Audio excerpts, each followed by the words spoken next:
Es wird eng an der Oberkirche. Dort sind in dieser Woche Bauarbeiten gestartet.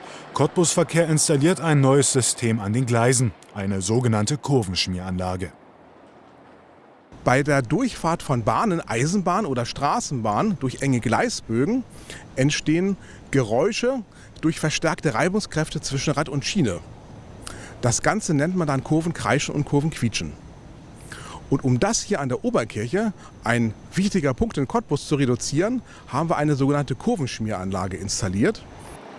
Mit Hilfe dieser Kurvenschmieranlage wird ein Schmiermittel zwischen Rad und Schiene aufgetragen. Wenn die Straßenbahn einen Sensor passiert, gibt er ein Zeichen an die Anlage. Daraufhin wird eine weiße Paste ausgestoßen. Die Bahn fährt darüber und verteilt das Schmiermittel. Dadurch werden die Reibungskräfte verringert. 12 solcher Anlagen gibt es bereits in Cottbus.